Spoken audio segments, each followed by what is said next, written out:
Hey y'all, Jordan from Designs by Jordan, but I'm also one of your creative coaches inside the creative coaching group. I was in Hobby Lobby the other day and I saw these lavender stems. I was like, oh, that's really pretty. So I was thinking, I was like, I want to make a lavender grapevine, but I don't want to make it complicated. I want to make it easy. So you're really going to need no glue for this project. I'm going to fluff out my lavender just a little bit, and I want to start layering these on top of each other to really give it some thickness, so it's a little bit more full looking. So making sure and manipulating those.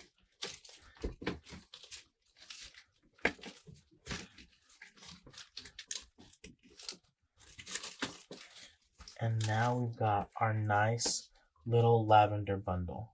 Okay, so now I've got them bundled up together. I'm going to get me a zip tie, and I'm going to zip tie all of them together. I gathered them all together at that point right there and zip tied them.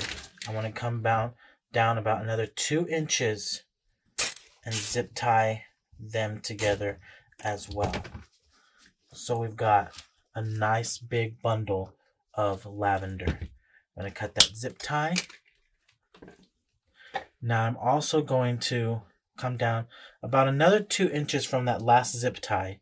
I'm going to come back down about another 2 inches and trim that, because I don't need all of those. I don't need all that stem. Okay, so we're going to do the same thing to the other 3 that I have, because I do need 2 bundles of lavender for this project. So now we've got 1 bundle and 2 bundles. 2 bundles of lavender.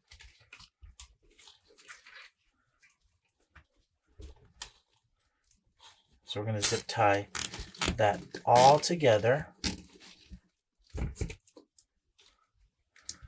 going to bring in another zip tie to really just tie those together. I want to make sure that they're all gathered up together and they're secure versus just kind of letting them do their own thing. So now we've put our 2 bundles together, and this is what we have. So we have 2 really nice bundles of lavender. So on my grapevine,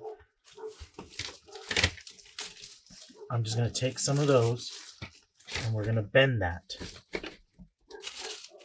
But you see how quick and easy that was to create a full grapevine wreath. So I'm going to, once again, get some zip ties. Like I said, we're not using any glue on this project.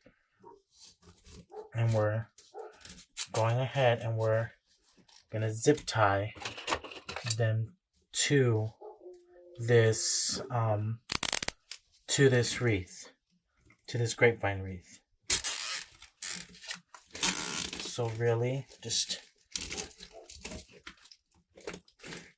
zip tying that to that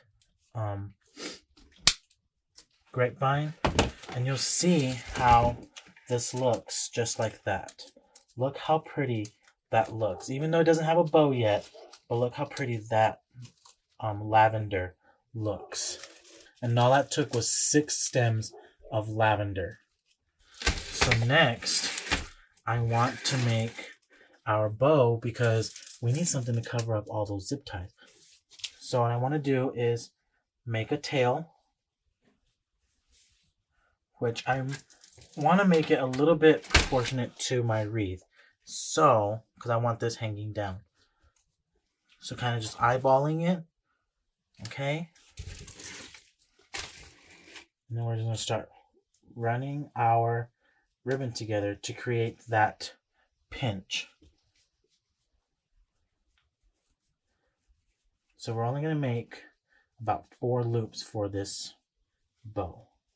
So I made our loop, pinch, twist. We got another loop, pinch, and twist.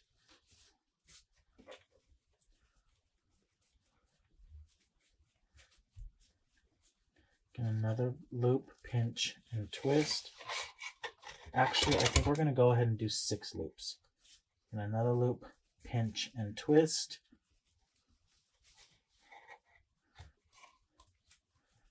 Another loop, pinch, and twist. And the twisting is the most important part because this ribbon does have a definite ugly and a pretty side. So this is the pretty side of that ribbon because you can see that burlap stripe right down the middle of it.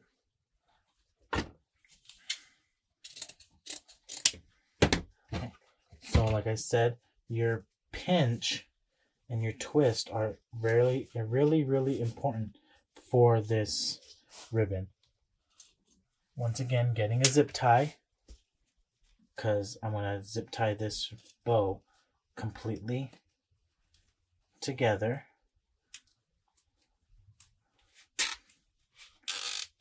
Now you can use a pipe cleaner or you can use wire.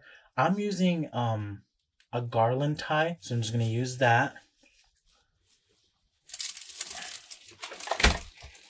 And we're going to wrap this around that grapevine, making sure to get that grapevine. So now I have my 2 tails pointing down. I'm going to go ahead and dovetail my ribbons.